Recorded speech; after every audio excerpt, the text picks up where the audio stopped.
Thank you, sir. All right, welcome, everybody. It is 5 o'clock somewhere.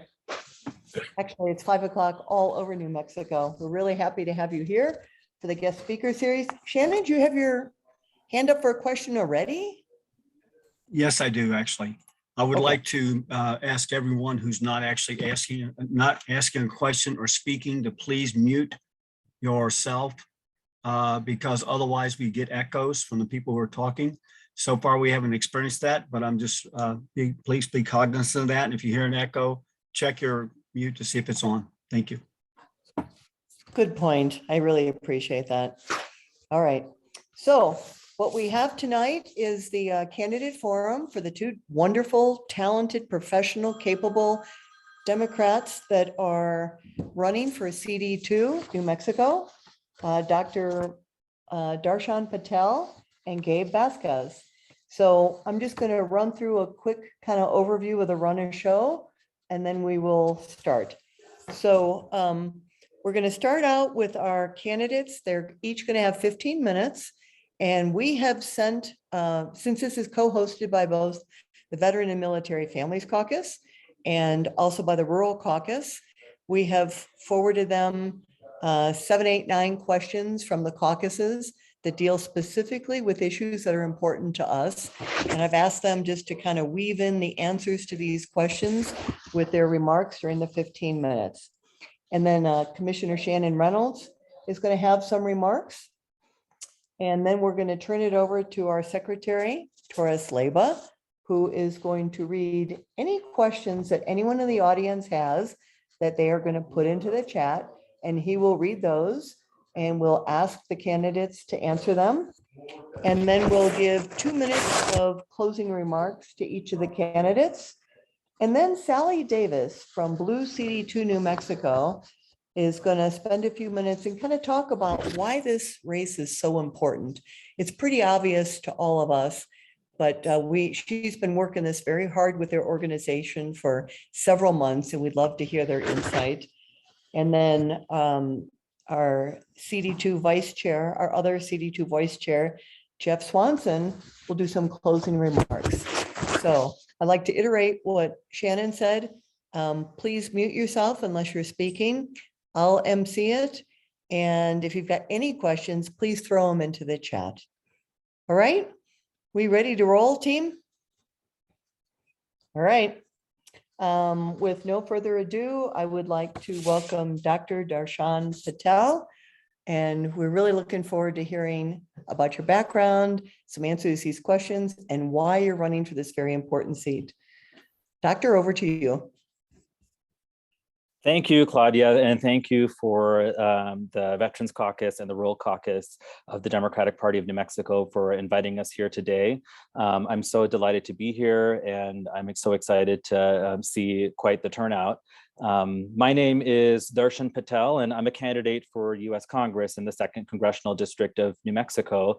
And I'm calling you all today from my hospital office here in Lee County, where I work at the end of my clinical day to be here with you. And it's kind of the setting in which I decided to run to be in this race because I've been on the front lines of some of the greatest challenges that our state and our rural communities have faced in the last many years. And I know that we can do better, and I know that I can help. And I know that with your help, we can keep, we can elect a Democrat in the 2nd Congressional District and keep our majority in the U.S. House of Representatives. And so, like I said, I'm a rural physician. I am coming to you as a family medicine trained physician. I did my residency at the University of New Mexico in family medicine in Albuquerque, where I grew up. And I had a primary care panel at the Indian Health Service for 3 years when I was in my training in Albuquerque. And so I had a lens, especially during COVID, to see how the national calamity that we've been through impacted our Indigenous communities and also our rural communities, like in Lee County right now where I work. And so I've shown up every day for New Mexicans in our fight against COVID-19, and thankfully things are getting better. But just yesterday in our hospital, we had another COVID case. But I think what the pandemic has exposed is the great disparities in our communities, especially with healthcare. And I see how hard it is to access quality primary and specialty care, afford prescription drugs, and the serious gaps in our insurance system. And I believe I'm the right candidate to help us solve these issues because as many of the questions you all posed to us today, almost all of them touch on healthcare. And there aren't many healthcare providers in Congress, policymakers addressing these issues. And having been on the front lines, I feel like I'll be able to be an asset for the state in order for us to do that. I'm also a president of a healthcare workers union. I'm the national president of the Committees of Interns and Residents. It's a local of SEIU Healthcare. It's one of the largest unions in the country. And I'm enjoying their endorsement as a candidate for Congress. We have 20,000 members across the country, including in New Mexico, and we've just onboarded the University of Vermont, and we have the entire University of California. We have active new organizing campaigns as a union, building membership across the country, and I'm excited to be the president of that union. And now more than ever, Congress needs strong labor leaders. The cost of everything is rising. CEOs and corporations are making record profits while we as working people are suffering with the cost of the prices at the gas pump. Wages are not keeping up with inflation. And I have frontline experience as a labor leader, building worker power to stand up to corporations and billionaires. And my father works nights as a unionized postal worker. I grew up in a working class family. I was a public high school math teacher before I entered medicine, and I was a part of a teachers union there. And so through these experiences, I've learned the power in collective organizing, and I hope to bring this energy on behalf of New Mexico to Congress. I want to touch on also the fact that I was a public high school teacher for 3 years before I entered medicine. I taught high school math, algebra, geometry to 9th and 12th graders, 9th through 12th graders. I also taught science education courses or basically, dissections and other types of hand-on science skills to high school students when I was in medical school. And I know what it takes to provide high quality teachers and high quality schools in our urban and our rural settings. In our communities of greatest needs, I know that our teachers aren't looking to ban books. We're trying to encourage our students to actually read. We have a literacy issue. We have COVID has exposed years of education loss. Students have left education in the last 2 years. College enrollment is down. We need to focus on our K through 12 education. And as an educator, I have a master's in education. I was a public school teacher. I will focus on this as an important issue for our rural communities. I'm also a proud Democrat. I grew up in an immigrant working class family. As a Democrat, I was a delegate to the Democratic National Convention from New Mexico in 2020. I served on Governor Michelle Houlihan Grisham's Advisory Council on Racial Justice. And I was an intern at the United States House of Representatives for former New Mexico Congressman and Senator Tom Udall. And it's with that lens that I enter this race with that experience. And I want to touch a little bit about my authenticity as a New Mexican to help serve us in this capacity. I grew up in Albuquerque. My sisters and I grew up here. I'm a first generation American. And my family and community has warmly embraced me as an openly gay man. And we call New Mexico home. My family calls it home, and I went to UNM for my family medicine residency. And I work now in Lee County. I'm calling you from Lovington. It's a community of 10,000 people just north of Hobbs in a rural part of our state, in a conservative part of our state. I see the challenges that we face as Democrats, as a rural state that's reliant on fossil fuels, as we try to transition to green energy. And I know the path that we need to take as Democrats forward, not only to maintain our power, but to create coalitions to get our agenda passed at a time when we currently hold the presidency, the Senate, and the House. We still have trouble getting our agenda passed. And so winning CD2 is only one part of a challenge. It's also about creating coalitions between moderates, conservative voters, and people who don't necessarily see the popularity in our agenda to get behind us to build the coalitions that we're going to need to do. And so I want to spend the remaining time that I have here addressing the excellent questions that the caucus presented to us. And I hope that we can delve into them further as we speak. And so basically the first question, and I'm not sure if the participants have seen these questions. If not, it'd be great to maybe share them in the chat so that we can actually address the issues that the Rural Caucus and the Veteran Caucus want us to talk about. But basically the first question talks about VA clinics being under-resourced. How do we get behavioral health care, staff, transportation, broader medical care, modern equipment? How do we identify those issues in our VA clinics in our state? So these are issues that are cross-cutting across the healthcare system, different healthcare systems in our state, including the VA, including the Indian Health Service in which I worked, including federally qualified healthcare centers where many of our community go for care for their primary care, and including at the Critical Access Hospital in which I work. It's a public county hospital. They're funded by the federal government, so is the VA. And so what is the issue? The issue is that we have the richest country in the world. We spend the most money on healthcare than any other country on the planet, and we have the worst outcomes. COVID is a great example. We have 1 million deaths from COVID in the United States, and that is a severe undercount. There is no reason why we should have had the highest death rate than all the countries in Europe that have similar health systems. We, even as a country that developed the therapeutics and the vaccines to help keep our community safe. One of the reasons why is because we have a siloed healthcare system in which we're spending money in ways that are not efficient.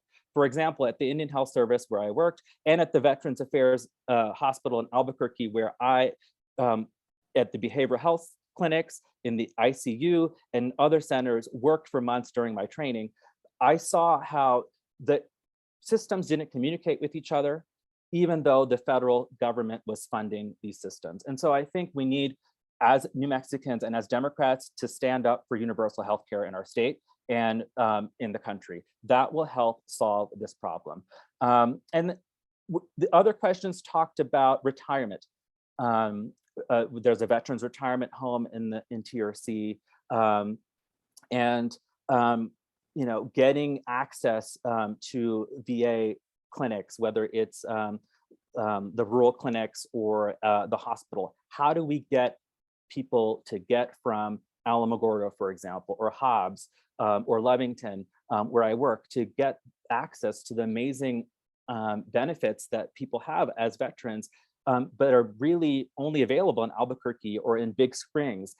I've seen what that looks like. I take care of veterans who are hospitalized here for a variety of different reasons, whether they're suffering from post-traumatic stress or the traumas that they have suffered from, and they cope by harming themselves and often have substance use disorders. The Veterans Administration has great programs like the Substance Abuse Treatment and Recovery Program, but those are housed in places like Albuquerque. Getting someone stable from a rural area 4 hours away to Albuquerque, away from their home, doesn't help treat the veterans issue in their home. And that is a challenge that I think we've had workarounds for. For example, there are volunteers and veterans VA kind of funded transportation options to get people from rural settings to places where they can get care, for example, in Albuquerque. But realistically, we're not going to be able to build VA hospitals in every community across the state, right? There are innovations in terms of telemedicine that we can tap into, but what we need to do is to say, this is not just a veterans issue. We know that there are veterans families, for example, also suffer from substance issues or other types of care, mental health care that they're going to need. The state has been decimated from its behavioral health and mental health services in the last governor's administration. We need to invest in inpatient, for example, detox facilities. We don't have one in Lee County. We have to send someone to other counties. This is a rural problem. This is a VA problem. And the way for us to do that is to have a centralized investment in these issues to help solve and to get more people into care. And another, Darshan, yes, go ahead. Darshan, I just want to thank you. You've got 30 seconds. And then Yes. we'll pick it up with other questions, okay? Perfect. I think what I'll stop with is to say another piece of what we talk about is aging in place. You know, having veterans who are getting older and anyone getting older, how do we build an economy where we have caregivers who are available for people so that people who are aging can have the ability to age in their own home rather than needing to necessarily go into a nursing home or a retirement community. As baby boomers are getting older, this is going to be a priority that we're going to have to invest in, and we need to professionalize the caregiving workforce that focuses also on women. And I would love to talk more about that with further questions. And I appreciate your time. Thank you so much. I really appreciate the thought that you've put into your answers and all the background and the position that you have. So thank you very much. And now I would like to turn it over to Mr. Gabe Vasquez, another very talented professional and hardworking individual who has taken on this tough race. Gabe, over to you, sir. Thank you so much, Claudia. I hope that you can hear me okay. Good afternoon to everybody. My name is Gabe Vasquez. I am a first-generation Mexican-American. I'm a former Las Cruces City Councilor. I'm a former field representative for Senator Martin Heinrich, the former director of the Las Cruces Hispanic Chamber of Commerce, a proud graduate of New Mexico State University, a proud Democrat, and with your support, your next congressman for the 2nd Congressional District in New Mexico. Chair Reisner, I see Senator Pope Jr. on, and members of the Veterans and Rural Caucuses.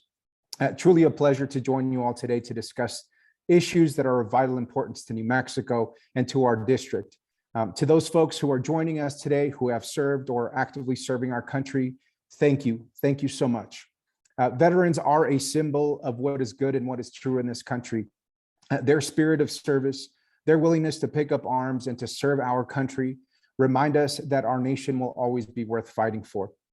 But our veterans are also individuals with real challenges, many of whom face tough odds to get the health care that they deserve, adequate housing and jobs, the benefits that they've earned, and the disability ratings of which they are worthy.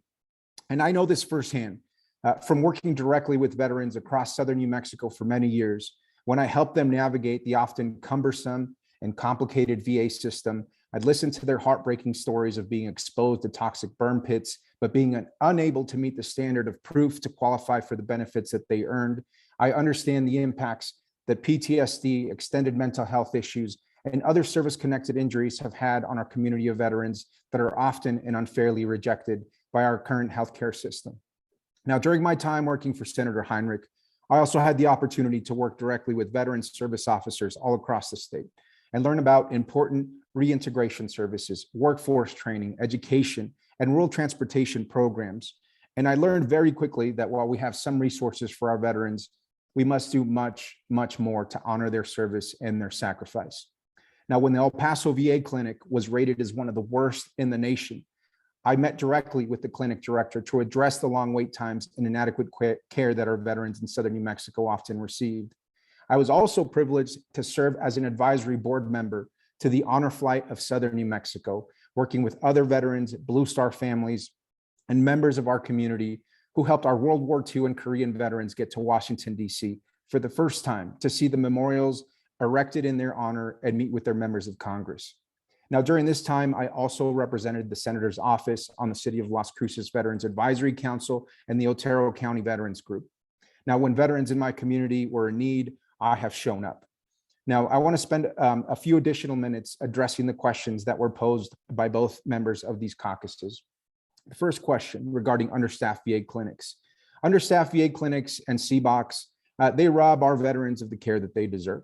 And currently, the VA has proposed closing several rural clinics across New Mexico, a step backward in providing New Mexico veterans the care that they deserve. Now, as I've done before, I will join my colleagues to visit with veterans in rural communities and personally visit VA facilities to identify the issues that exist.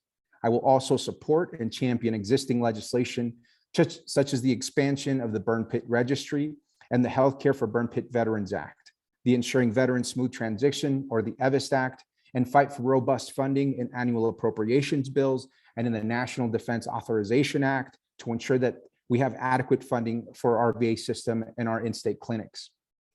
Regarding the State Veterans Home, the question about the State Veterans Home in Tier C, I have personally visited the State Veterans Home, and I know that that facility has always been in high demand, but has always lacked the adequate amount of beds and updated infrastructure.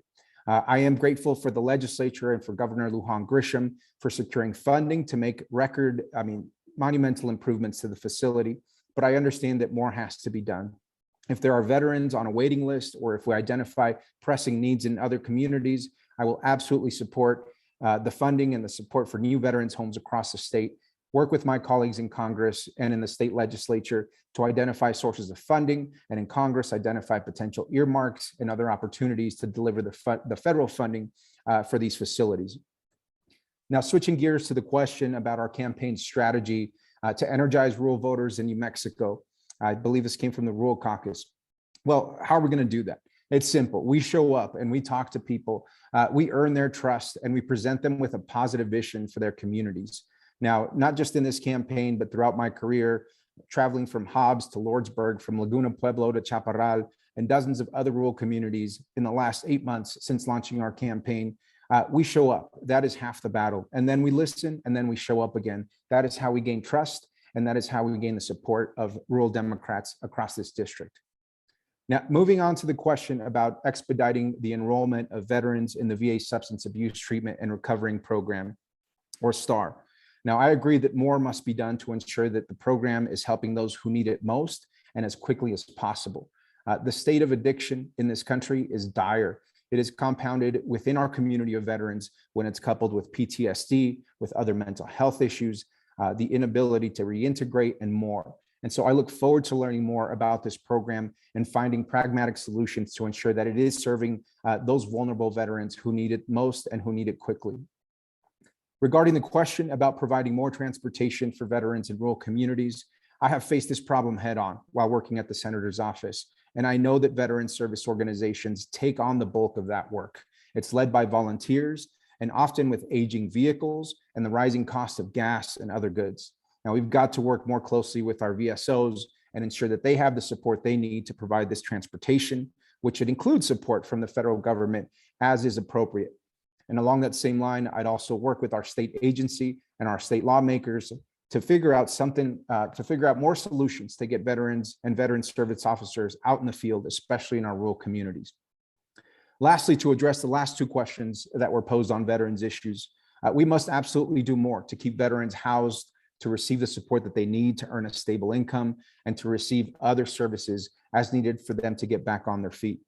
On the city council in Las Cruces, I champion the Desert Hope Apartments project in my district. It's integrated housing. It's more than 50 units, and it includes on-site caseworkers and a food pantry, and it gives first preference to unhoused veterans. That was a partnership between the city of Las Cruces, the Housing and Urban Development Department, and the state of New Mexico. These are the types of projects that I will encourage and work with the administrators of federal agencies and our state lawmakers to replicate successful models like Desert Hope, which again, I champion right here in my district in the city of Las Cruces. Now, the last question posed is around the two issues I consider most important in rural New Mexico. And although I'll list two for this answer, I will say there's a lot of work to do in our rural communities, but I'll say water and infrastructure. They're incredibly important for the future of our rural communities, many of whom rely on unreliable sources of groundwater and aging infrastructure that stifles economic opportunity and threatens the health and well-being of our residents. To have a healthy and dignified quality of life, we must start with the basics. And of course, infrastructure includes broadband too. We desperately need to add more broadband capacity in our rural communities. Now, I've spoken a lot, but I did want to make sure that I addressed the questions that were asked by both caucuses. and happy to open up now for questions. Thank you so much. Well, thank you so much, Gabe. I really appreciate it. Rick and I were at the opening ceremony for the World War II Memorial, and it was so wonderful to see the World War II vets. And it's very impressive that you're working and helping with the honor flights. That's something we want to get into. I just want to remind everybody, if you have any questions, please put them into the chat. We're going to turn this over to Commissioner Shannon Reynolds for some remarks before we take questions. Shannon, sir, it's to you.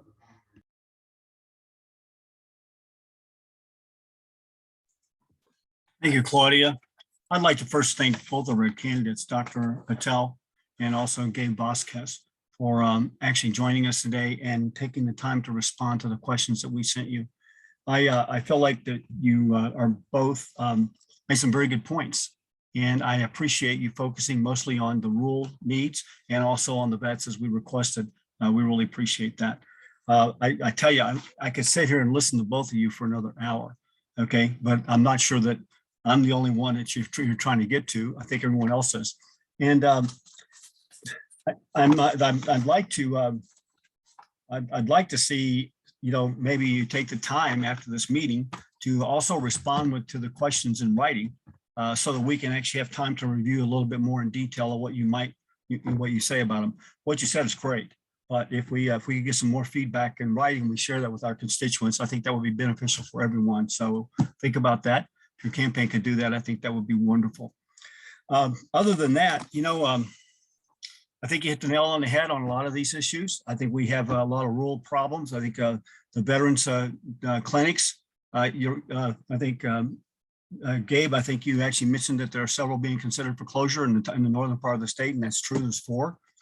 We currently, I think, have 13 throughout the state, and 4 of those are considered being closed, which we are actually doing everything we can in the state to get that stopped. But we know that we're going to need some help from the federal government at the national level in order to put the right processes and links in place to prevent that from happening. I don't know if you really understand the problem, with your permission. We believe the problem is that they're not the way this veterans service at these clinics has changed. They're outsourcing a lot of the services to other facilities around the neighborhood, which means that the clinics don't actually get credit for all the services that they provide because it's not getting back to the veterans organizations that manage that. So we think there's a disconnect between what is actually being done at the clinics and what the clinics manage and the number of people they see versus what the Veterans Health Organization believes is happening. So that's something we need to continue to focus on.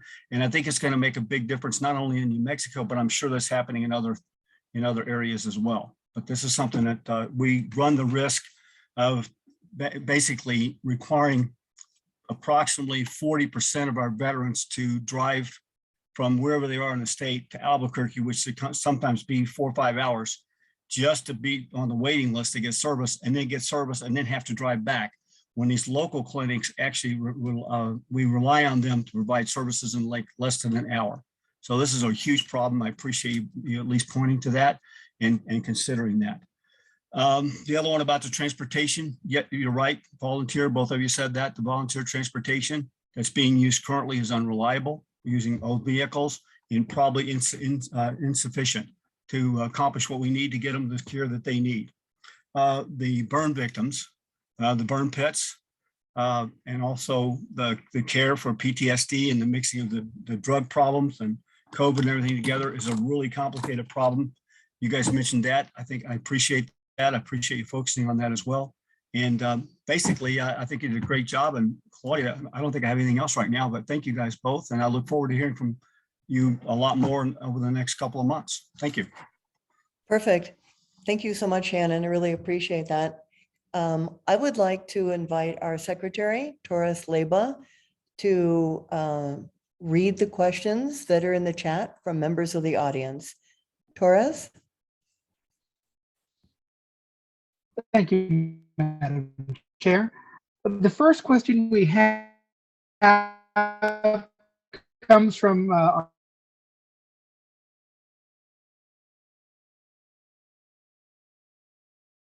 Armin Carl Peterson, and it has to do with our recent that just got started. The recent wildfire season has seen over 350 structures destroyed by fires recently. As Claudia, can I help with this? Claudia, can I help with this? Yeah, Torres, your What is your internet. plan to help improve New Mexico's response to fire prevention? And what will your campaign do in the campaign to fires? And that would go for both. Oh, Torres, you're breaking up a bit. Yeah, thanks for turning your video off. Could you there try we go. reading Is that, Yeah, would you try reading it one more time, please, sir? yeah, so sorry about that. Okay. This would be for both of our candidates. The recent wildfire season has seen over 350 structures destroyed by fires so far. As candidates, what would your plan be to help improve New Mexico's overall fire prevention program? And what will your campaigns do in the campaign season to help to promote this issue and propose new solutions for containing the wildfires here in New Mexico's rural and urban areas? To both gentlemen. Whoever would like to go first, just raise your hand and run with it, please. I can start, Gabe, if that's okay. And then, okay, so I just took care of a patient and a family that escaped from Lincoln County, smoke inhalation, had trouble breathing. They're seeking refuge, and their house actually burnt down in the fires in 2014, and so right around Ruidoso. So this is a recurrent issue for some communities in our state, in our rural state. I think one thing needs to be clear: climate change is real. We need to believe in science, and we need to believe in facts, and we need to understand that as policymakers, we need to respect the global consensus amongst experts that humans are contributing to the warming of our climate, and we need leaders who are willing to and able to address these issues head on and create a path for us to create a greener economy and stop the warming of our climate. And these most recent fires are due to, they're still under investigation, whether it's, lightning or down power lines or other causes. The truth is that we have a historic drought. We don't have the same level of groundwater supplies and snow pack over winter because our climate is changing. So we need to address this head on, and that means creating a plan and bold investment year after year for us to get to carbon neutral. The Intergovernmental Panel on Climate Change from the United Nations over and over again has said we have a matter of years for us to stop the warming of our climate. And New Mexico, with a group of rational thinkers as our leaders, as an oil and gas state, can do this. But we cannot. We have to lead. We cannot cower in the face of the radical right. We need to talk to our reasonable folks like are here in our rural communities that are suffering and say, if we want this to stop and not get worse, we need to address these issues head on. And so in terms of specific fire prevention, there was a controlled burn in Santa Fe that actually got out of hand. And controlled burns are one way for us to control fire prevention. But the main issue, I think, is having a cogent climate policy, leaders that will address it head on, and then investing in our fire. Thank you, Sorry. Darshan. We're Okay. going to try to keep Go ahead, response to 1 hour, well, 1 hour to 1 minute. Sure. Thank you very much. I appreciate that, sir. Gabe, to you, sir. Thank you so much for that question. Yes, absolutely. Fires are getting more destructive. They're definitely brought on by climate change. We have really failed as a country in addressing wildfire. Oh, sorry about that. We have failed as a country in actually treating fires as natural disasters that they are.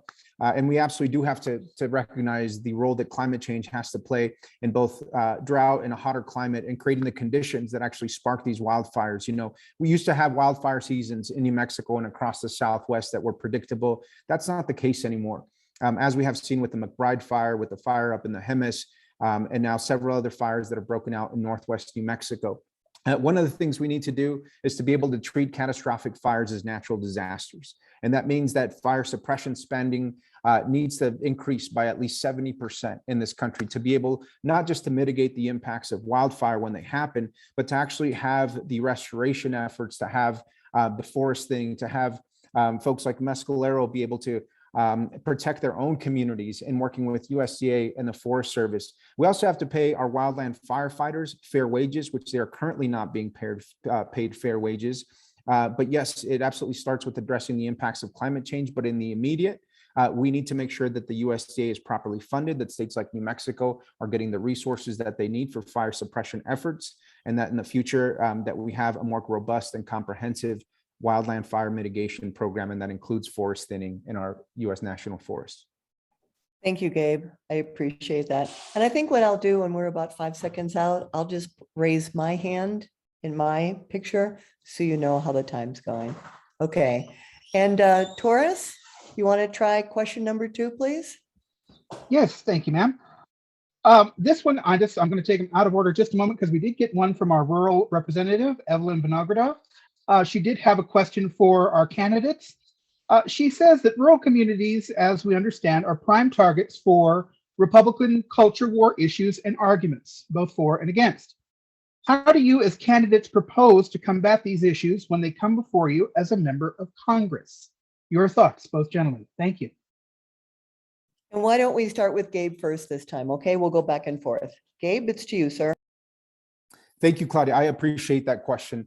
Yes, I can tell you the Republican strategy to create culture wars, to avoid talking about the issues is definitely going to impact our rural communities, but we've seen it impact our entire country, right? And it's something that Democrats traditionally, we have tried to fight back with policy. We have tried to fight back with facts, but unfortunately we have just seen a wave of Republican misinformation infect a large electorate in this country that believes that the issues that are important to us don't actually make a difference in our lives. And so, you know, we have to, as Democrats, learn how to message better on the issues that are important to us. And that's something that I think is very important for caucuses like the Rural Caucus and the Veterans Caucus and the Democratic Party in the state and the DCCC to take notice of that.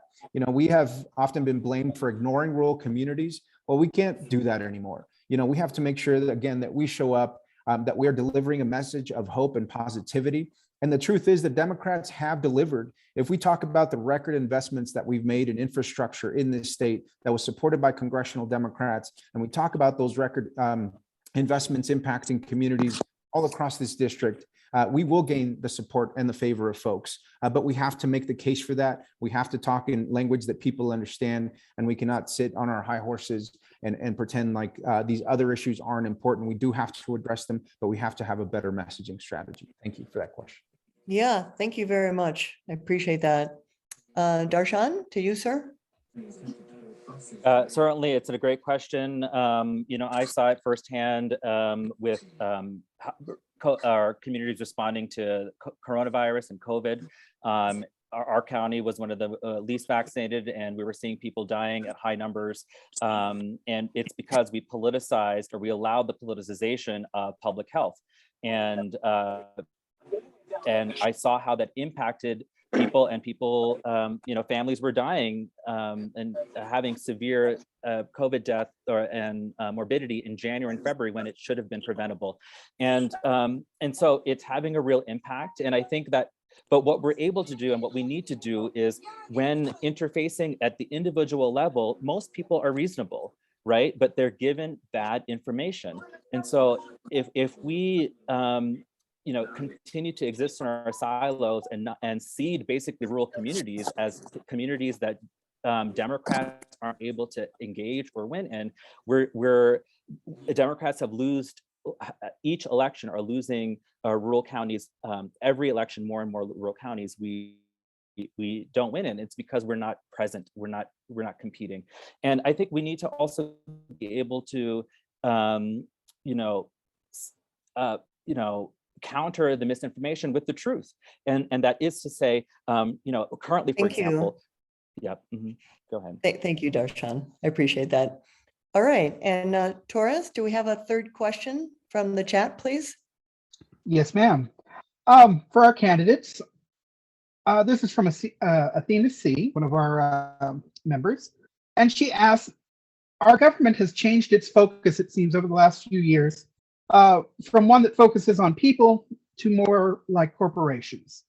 And from things like veteran services and veteran help and focusing on the individual to focusing on prison, militarism, and other correctional solutions. As candidates and also as individuals, once you are in Congress, how would you work to change that and bring our culture back in to one that would be more focused on individuals rather than on corporations and big money solutions? Thank you so much. Back to you. Another excellent question. So I think it's Darshan, you're first on this, and I will raise my hand at the 5-second time. Thank Sure, you. I think this is a great question. I think this has infected every part of our politics and our dialogue. I think there are a few things that we can do. One is, we need to make sure that the wealthy and billionaires are paying their fair share. We all just finished our taxes. We paid a larger share of tax and income tax, for example, than the billionaires who took most of the wealth of the last 3 years during the pandemic went to billionaires, while working class families, did not take that share. So they invest in the roads and the communities and the schools that we rely on. I think also it's about taking money out of politics. We need to support ending Citizens United. There are millions, hundreds of millions of dollars that go into politics that, special interest and high money donors basically buy politicians on both sides of the aisle. We need to get rid of that. We need to also, stand up to corporations, big oil, big pharma, so that we can have policies and that are popular, that most people agree on. Thank you so much. Yeah, money out of politics. Let's do that. All right, Gabe, over to you, sir. Thank you so much, Claudia. Thank you for that question, Athena. Yes, we should be a government of we the people, not we the wealthy. Couldn't agree more with you on that. One of the main reasons that I am running, I come from a working class family that worked hard for everything that they had, watching my mom struggle to put food on the table, watching all 10 of my aunts and uncles work in a TV repair shop that my grandfather built with a tin roof over its head attached to my grandma's house just to get ahead to put food on the table. Those are the values I bring to this campaign. And of course, we must end the influence of corporate lobbyists, of corporations. That's why I have pledged not to take money from corporate PACs. Absolutely have to end Citizens United. And we must address the real economic needs of people. I think while we face record inflation and rising prices at the grocery store and at the gas station, we have to deliver real results for people. And that also includes rebuilding the middle class. The reason that we're in such a dire situation today is because the middle class is shrinking. And so that includes supporting policies like the PRO Act and supporting workers' ability to unionize amongst our largest corporations. Those are some of the things that Democrats stand for, something that I am very proud to stand for. And so we have to continue to be able to connect to the middle class of all races, of all ethnicities, all over the country, in rural and urban places. The Democrats are the party of the people, and we must work incredibly hard to make sure that we're seen that way. Yeah, thank you very much. I'd just like to ask a quick question. Are either of you taking money from any corporations or PACs? Claudia, happy to answer that. I'm not taking any money from corporate PACs as well as the fossil fuel industry. Perfect, great. And Darshan? Yes, no money from corporate PACs or the fossil fuel industry as well. It's it's almost impossible to be a candidate nowadays to not take money from PACs, however, which is a problem, I think, in politics, but which we can talk about. Okay, thank you so much. And Torres, do we have another question from the chat, sir? Indeed, we do, Madam Chair. This one actually speaks to what we were just talking about regarding funding from the fossil fuel industry. This actually comes through from Athena as well. She indicates that according to Senator Martin Heinrich's office, the fossil fuel industry receives approximately $20 billion per year in direct subsidies and approximately $650 billion per year in indirect subsidies per year. And as a result of fossil fuel pollution globally, this issue sickens up to 9 million individuals per year, and that's simply what is on the books. Athena's question, as candidates, what are your thoughts on this? How will you stop fossil fuel subsidies and emissions, including false solutions like hydrogen from fracking? Madam Chair, back to you. Thank you. Another terrific question. All right, who's up first on this? Is this Gabe? I think so. Thank you. Well, Sure. 1 minute is a short time to answer that question. But I will say first and foremost that we have an interdependency with fossil fuels in this district and in this state that we always have to recognize as Democrats. 1/3 of our state budget comes from fossil fuel production, and thousands of jobs are dependent on the industry in places like the Southeast, places like Carlsbad and Hobbs, which are still in our district. And so we have to prioritize workers. When it comes to any sort of policy reform involving the industry, we really have to make sure that workers both have a stable opportunity for income, but that we're also leading in the transition to renewable energy in a way that will give the next generations of people living in Hobbs and in Artesia and in Carlsbad a future in their own communities. That's incredibly important. So oftentimes that is why Democrats seem out of touch from urban areas, is because we don't recognize some of the economic realities that exist in these rural communities. And so we have to have a model that puts workers first. But second, yes, we must absolutely make sure that those fossil fuel industry CEOs are paying their fair share. And the Biden administration just now raised the royalty rates on federal leasing of public lands to 18.75% from a low rate of 12% that hadn't been changed in years. That is a step in the right direction. But we also have to strengthen the methane rule. We have to make sure that EPA and that state agencies are actually enforcing the leaking and the flaring and the venting of fossil fuels. And we can't put the cleanup of orphan wells on the taxpayers. We have to have stronger rules to ensure that oil and gas producing companies clean up after themselves. That is at the very minimum what we must do. And that is just the start of a long transition that we have to have a champion in this district, in the Permian Basin, the second oil and gas producing area in the country, has to be a champion for this transition. And I promise to be that champion. Thank you, Claudia. Okay, thank you so much. And you had a minute 40, so Darshan, because it is a very important and complicated question, you have the same amount of time, sir. Over to you. Yes, so I work in a community that is highly reliant on the fossil fuel industry for jobs. I drive by a oil refinery on my work every day, and my staff and my patients oftentimes have family members or work in the oil fields. I smell the kind of byproducts of the oil industry in my daily life here. But we also need to be real. The administration has, because of the increase of oil prices, has allowed for more new drilling in federal lands, and we are selling natural gas to Europe. These are not going to get us to carbon neutral necessarily, and we got to, if we're going to be real about getting to carbon neutral in 8 to 10 years, what does that look like? And I think as these are going to be very difficult questions, we need to transition for sure by keeping our workers whole and our communities whole, our hospitals and our schools open. But I don't think we have, as a state, as even a Democratic leadership in our state, grappled with what that reality looks like. And it's going to take federal investment, huge investment, to build and transition basically the refinery that I drive by in the next 10 years into a different source of energy. And we need to be realistic about that.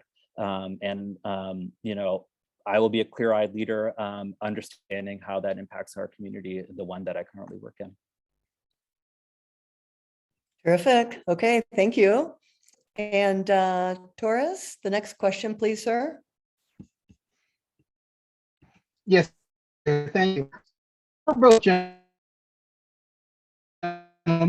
this comes from Montoya, and I believe it be one of the simplest yet one of the most loaded questions we'll have tonight. Gentlemen, do you support keeping our present VA clinics open within New Mexico? If not, for what reasons? And if Did you Oh. both hear Torres okay? what do you do to keep them open as per Congress? And how, during your term, will you continue to fund veteran needs in healthcare? If you both, did you both hear that okay? Otherwise, we can repeat it. Torres, you're breaking up pretty badly here, sir. Did you both hear it? Yeah, Sorry. and I read it in the chat, so I got. Really Okay, great. picking up. Mhm. Okay, great. Torres, I think I'm gonna shift over. Shannon had asked earlier, offered earlier. Shannon, would you take the rest of the questions after our two candidates respond to Laura's question about the closure of veteran facilities? I'll do And, my best. Okay. Darshan, Sure. are you up first? Okay, thanks. Yes, please remind me if I'm not. I'm sorry if I'm losing track. But so basically, no, I don't support the closure of the veterans facilities. I don't support the closure of any rural clinics. We have a problem of access. What I do support is a realistic understanding of why there was a recommendation for closure. It's because there's inefficiencies in our system, right? There's less veterans, less per capita. We need to be able to, as I go back to, expand access to healthcare in our communities. We need to universalize healthcare so that we have more clinics and not less. And that doesn't mean we're not specifically serving the special needs of our veterans, but what that means is we are investing in the rural healthcare systems that already exist for veterans and others, so that maybe veterans' families can also be seen at the veteran VA clinic, or people who have VA benefits don't have to travel all the way to Albuquerque to get specialty care. They can get care in their rural communities, and that we have more behavioral health and mental health services in the communities in which people live. Excellent. Thank you, sir. And Gabe, over to you. Thank you for that question. Very important. And yes, our members of Congress are dealing with this issue right now. I believe Senator Heinrich was visiting with veterans yesterday, and I did chat with some members of Senator Ben Ray Lujan's staff today who are also talking with veterans. Yes, the truth is that there are many inefficiencies in the federal government. And I was actually here in Lincoln County and in Otero County, and a couple other places in the southern region, when they try to close our post offices in places like Weed, New Mexico, and the justification was that they're not used enough, but they're critically important to the residents of our communities. And so we do have 12 VA clinics here, but we also are the 5th largest state in the country. We have one of the highest concentration of veterans compared to other states in the nation as a whole, and we have a very large rural population. So while the math might look good on paper to the VA, it doesn't look the same when you actually come out and visit our communities. So I would welcome and invite the Secretary of the Veterans Affairs to come and meet with veterans. I would be on those trips with our members of Congress, so that they could see that not only is rural healthcare access already lacking, but when we take these resources away from our veterans who have lessened abilities to get especially some of that specialty care that they need, or even get a referral to specialty care, that they are hurting the folks who have served our country and who deserve to have access to these healthcare resources. So I absolutely oppose the closing of the clinics. Thank you. Appreciate that, sir. And I think Carl's question is next. But Shannon, does that look right to you? I'm trying. Okay, Carl Peterson. Yes. Okay. Next question. Do you support the entire section of the New Mexico Spark platform on veterans and military affairs?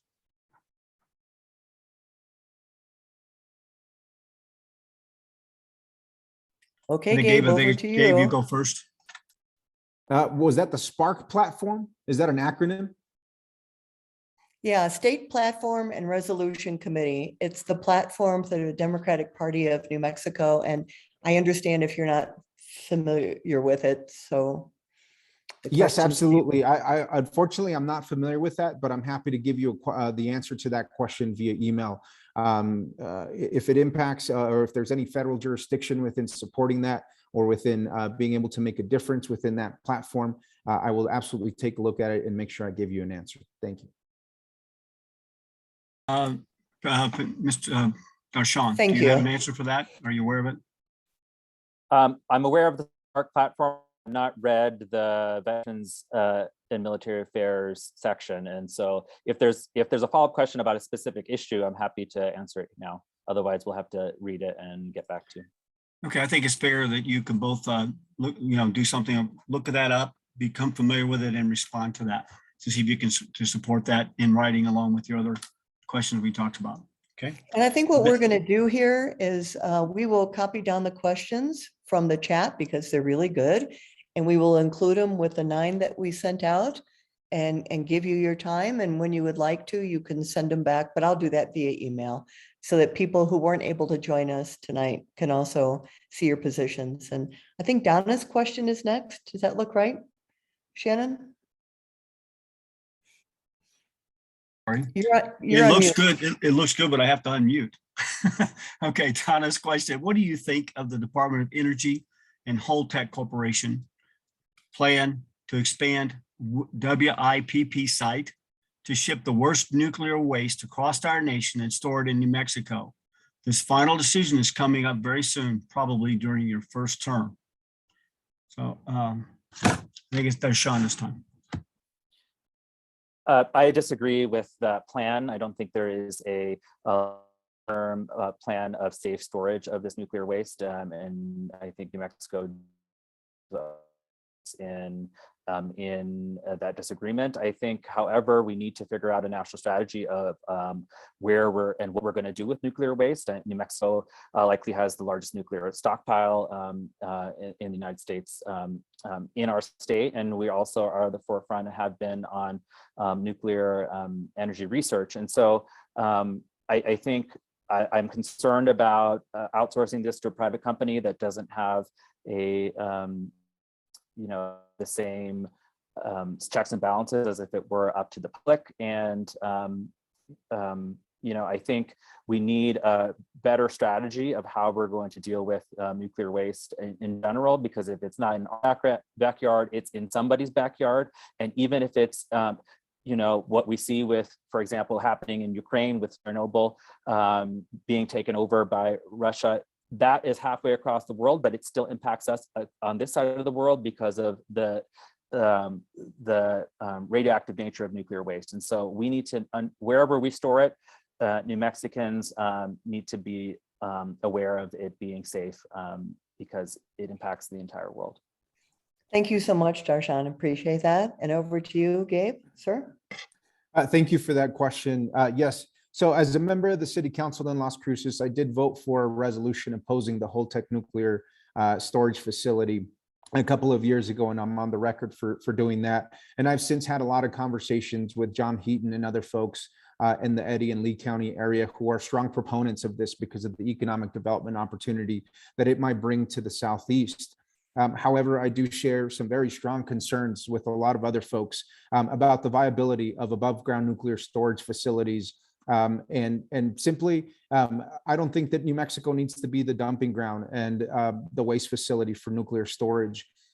We've seen the fight for Yucca Mountain to be the nation's federal nuclear storage facility in Nevada for several years now, and how hard folks in both rural communities and also on both sides of the aisle have fought against Yucca Mountain, and even Texas, of course, which prides itself on its economic development opportunities that it creates for itself. They don't want an above ground nuclear storage facility. So I fear that even though this is being billed as a temporary storage solution, that New Mexico will become the de facto federal nuclear storage state, and we cannot have that.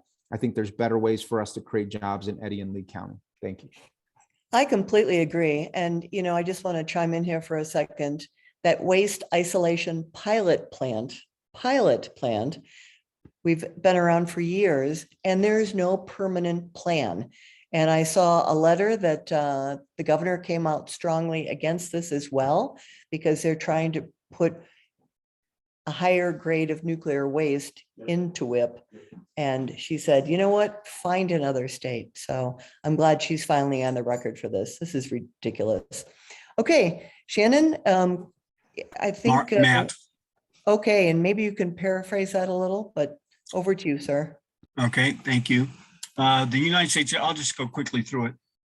That's pretty good. Hold on. I'll have to read it.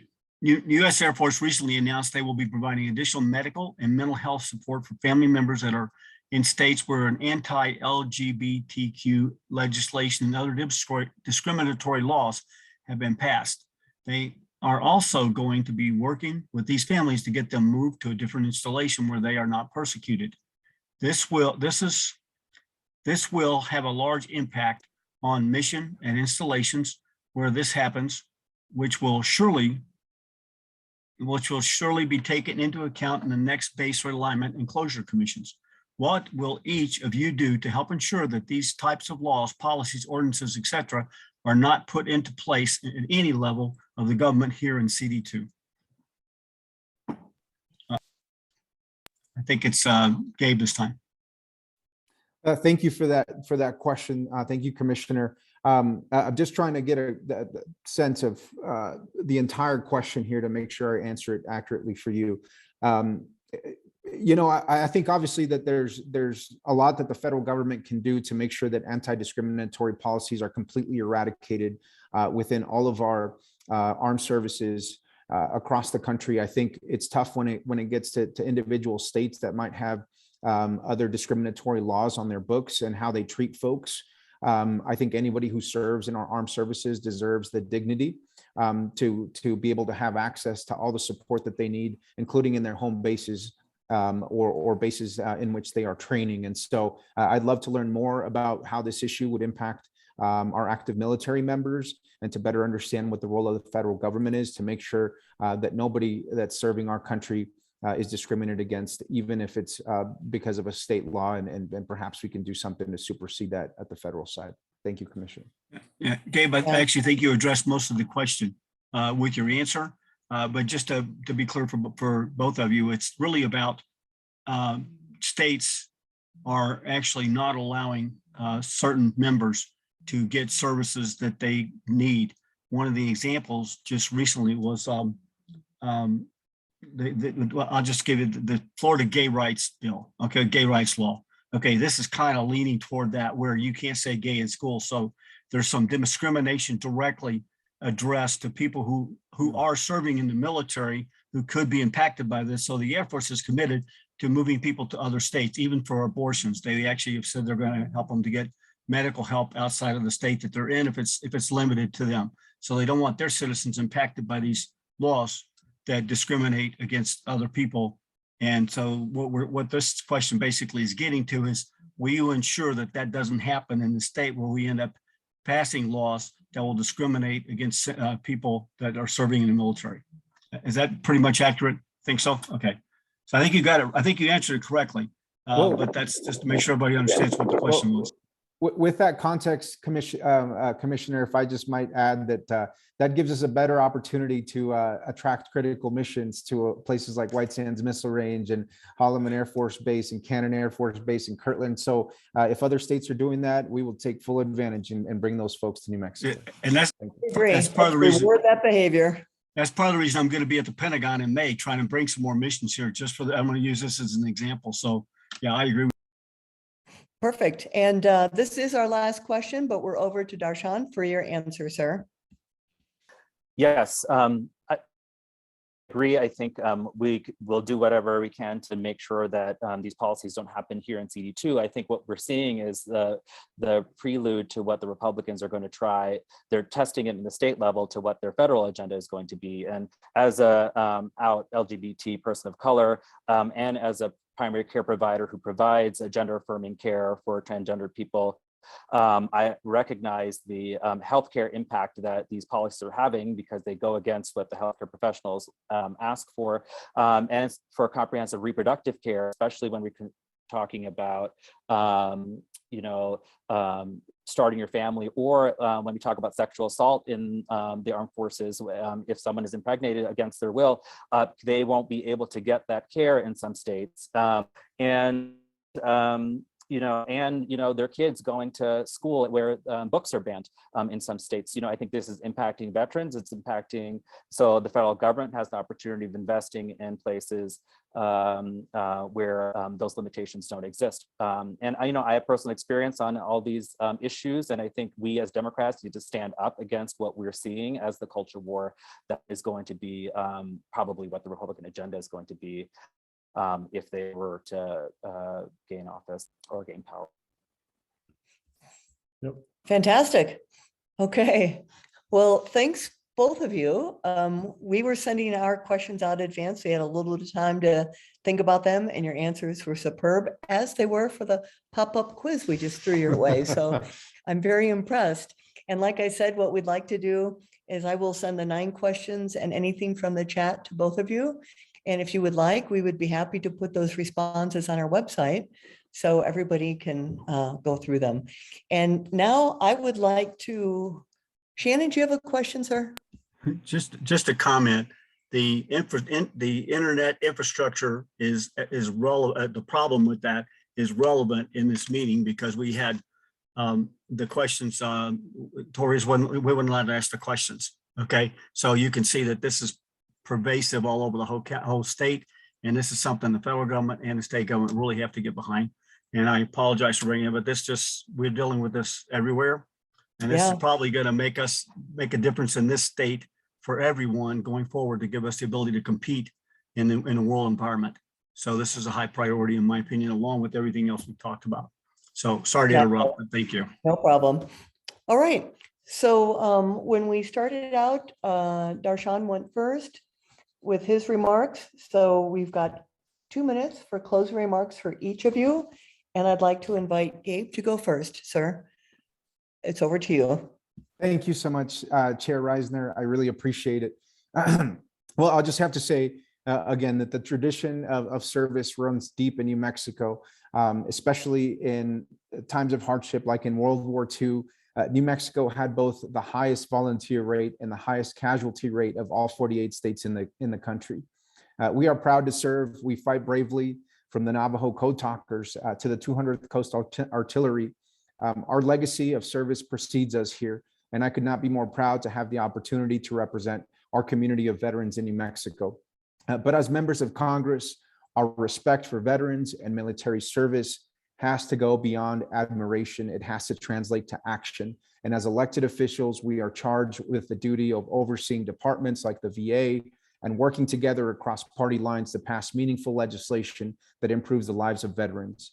Our care for veterans cannot be held hostage by partisan politics in DC, and I will be the leader to get things done for you in Congress. I have the experience to hit the ground running on day one, and I respectfully ask for your assistance to help me get there. I thank you all again for your service to our country, to our veterans, and to their families, and I hope to earn your endorsement. Thank you so much. Thank you so much, Gabe. And I'd like to invite you to put your campaign information in the chat.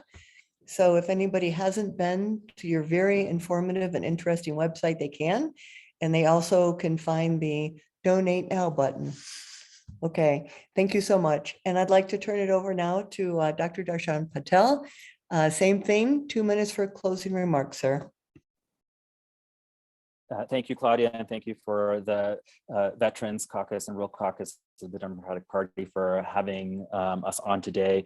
Again, my name is Darshan Patel, and I'm a candidate for U.S. Congress in the 2nd Congressional District. And, I come here as a member of someone who's been on the front lines of the issues that have impacted our community, as a rural physician, as a former public educator, and as a union leader. We are now, coming off of a national calamity that has impacted our state, the COVID pandemic, and we realized that our healthcare system and our political system is on an important brink, and winning CD2 is one step for Democrats, but it's very likely that Democrats are going to have to govern in an even more difficult situation we are currently in, and we need to work on building political power and building relationships in rural communities and conservative communities for us to get actual real progress on the issues that matter to our constituents, to our neighbors, and to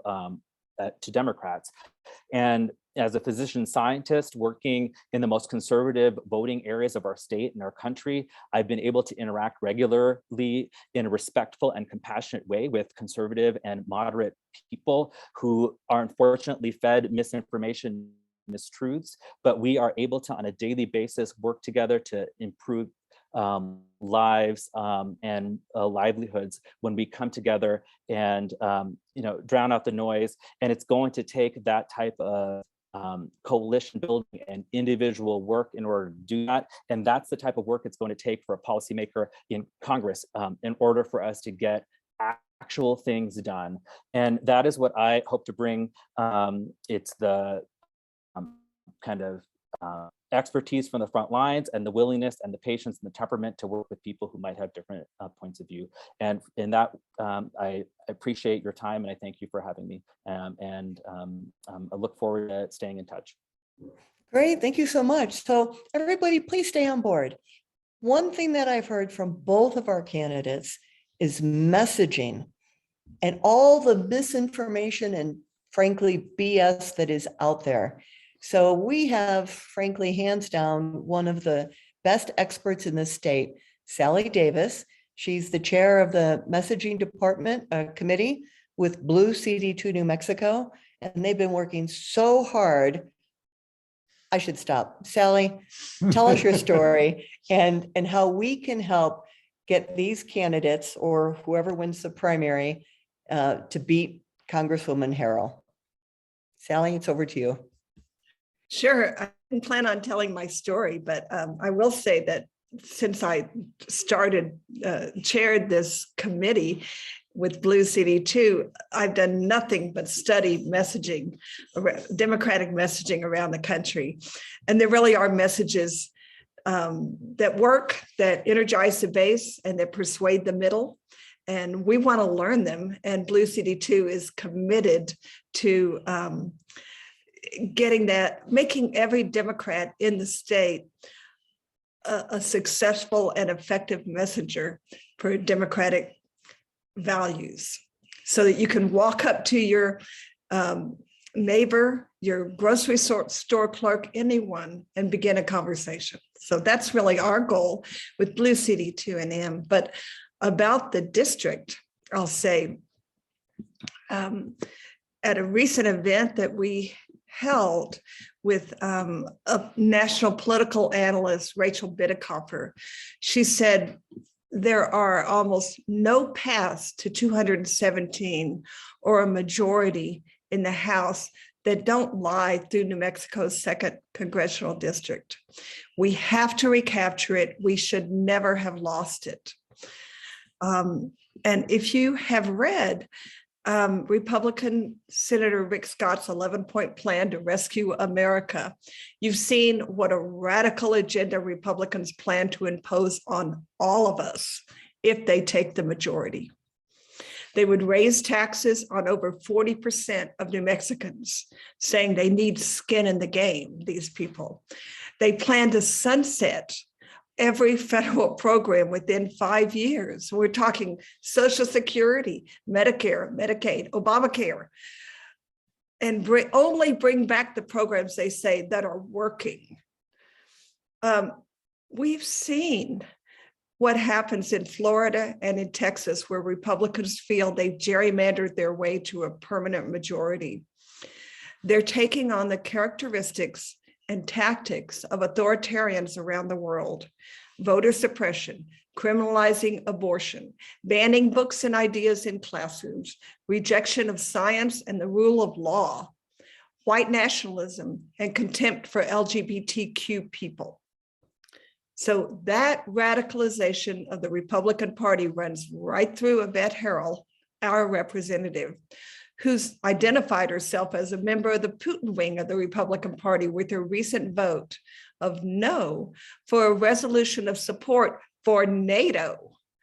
Her no votes for legislation, even bipartisan legislation that would benefit her constituents, is frankly just shocking. And we recently labeled her hard-hearted Harold, the no from Otero. So electing a Democrat to New Mexico's 2nd congressional district is critical for veterans, for families, for seniors, for children, for women, for dreamers, for all of us. So we're here to get that done. So what would your interaction be with the candidate that wins the primary, Sally? What would our Interaction be? What resources, services, would you be working together with them? Could you explain what you might have to offer to help?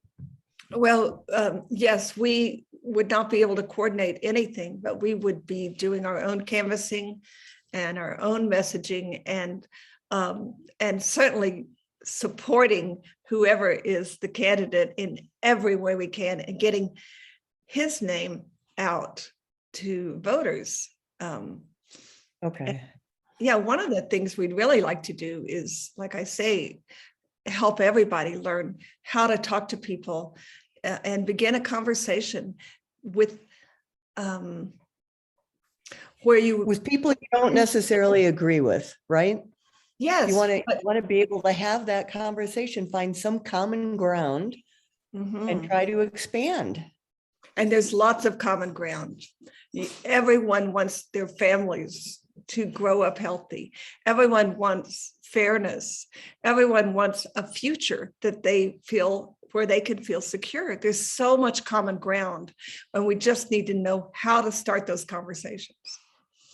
Okay.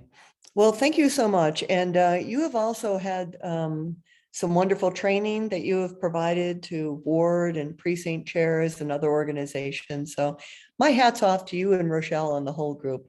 You got it. We just have to keep beating down what's going on there, because the threat that you're talking about, I mean, that's domestic enemies. You know, my 29 years in the service, I took an oath to the Constitution against foreign and domestic. And this is what we're facing right now. The attack is from within, and it's very serious. And I don't want to see Canada start building a wall. Yeah. Yeah. Okay. You, and we'll do everything to work with you. Yeah. Thanks for joining us. And I'd just like to give a shout out. Is Evelyn still on board? Yeah, Evelyn, would you say hi to folks and put the Rural Caucus information in the chat, please? We just love partnering and co-hosting and doing things with the Rural Caucus because we've got so many constituents in common. Evelyn?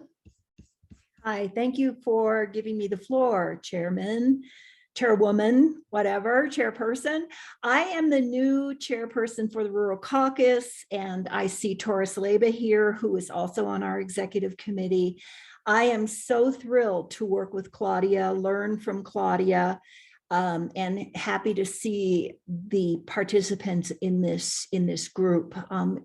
She always brings a great bunch of people together. I learn something every single time, and I thank the two candidates from CD2 and wish you all the best of luck. I am going to put just the website for the New Mexico, the DPNM Rural Caucus. I will put that in the chat. That'll go quick. And in there, you can join. If you have not already joined, you can learn a little bit about our caucus, and we try to keep it updated, the page. So thank you for allowing me to speak and participate. Thank you so much, Evelyn. And you taught me what I know, and then I moved on to the caucus, and we're just sharing. But you also have a spectacular Central New Mexico Dems newsletter that you put out. Is there a way that people can sign up for that from the Rural Caucus, or if not, would you please also include that in the chat? Okay. Okay. So I'm going to turn it over to Jeff Swanson, who is one of the two CD vice chairs for the caucus, but he's going to do the closing remarks. But I again want to thank everybody. I appreciate your time. The candidates, I know you have so many of these forums, and we really value having you join us. And Shannon, to your point, we have to get this broadband fixed because we are a statewide organization like the Rural Caucus, and this is the way that we can include people from all the corners. So thanks so much, everybody. I really appreciate it. And Jeff Swanson, it's over to you, sir.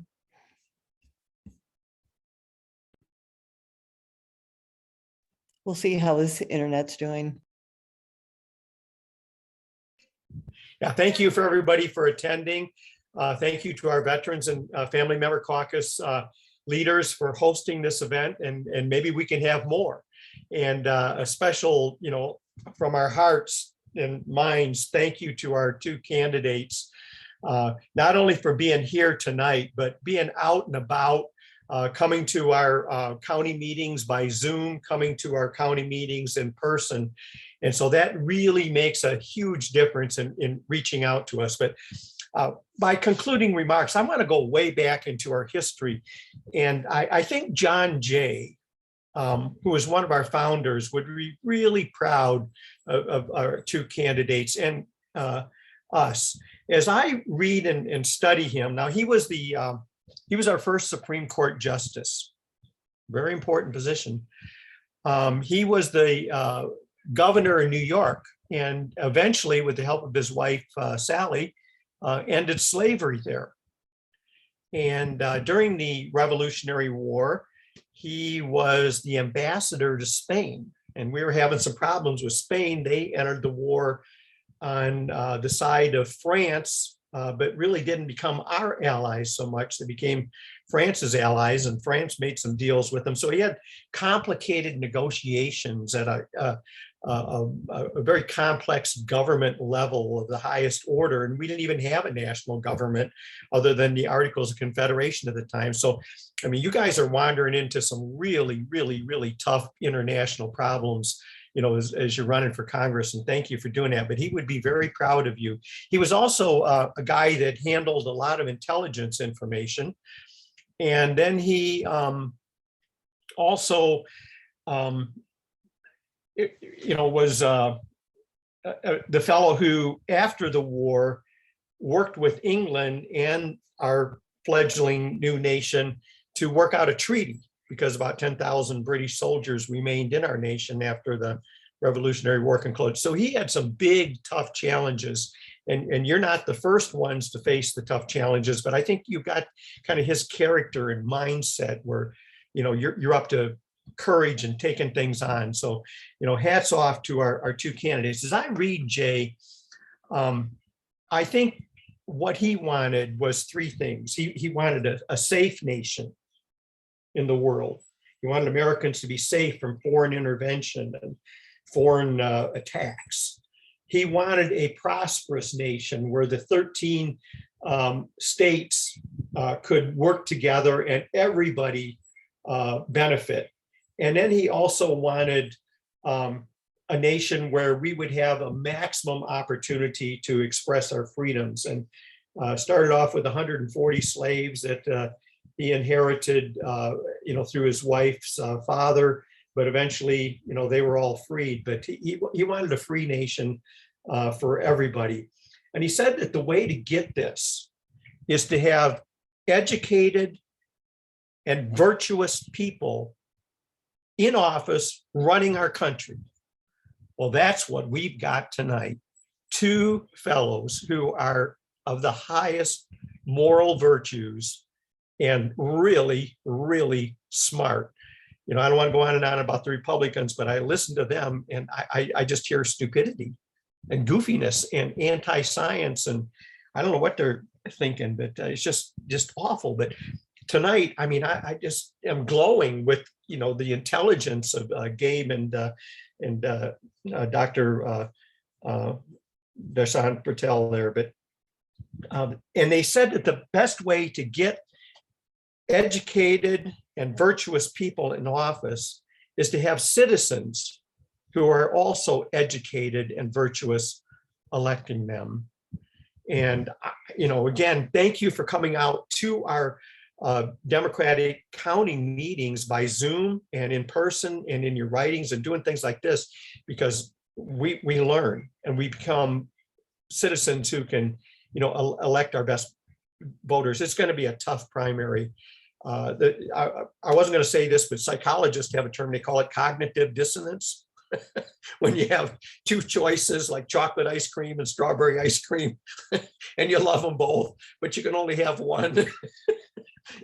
We've got two guys here we deeply love and deeply respect, and who have touched our hearts and are in our minds and our beings now by, their goodness and presence. So thank you for this civilized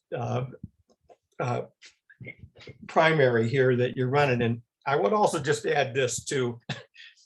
When we had our first election and John Adams was elected as president, and George Washington stepped aside there, that happened. King George III got all his advisors together, and they briefed him that John Adams was now the new president, and he had been the ambassador to England, so King George knew Adams. And King George said, well, how many Americans were killed? And they said, well, none. I mean, it was a peaceful transition to power. He couldn't believe it. He was just shocked that we had a peaceful transition to power. That may not happen in the next election. This last one was the most scrutinized. This next one may be. It's setting itself up as to being the most contentious and perhaps even the most violent. So, I mean, as veterans, we've gone in harm's way to defend our country. But let me tell you, you two are point guys. You two are going in the lion's den, so to speak, as you put yourselves out there to run for, the virtues of that you bring to political office. So thank you for your personal courage on behalf of the Veterans and Family Member Caucus. And we love you.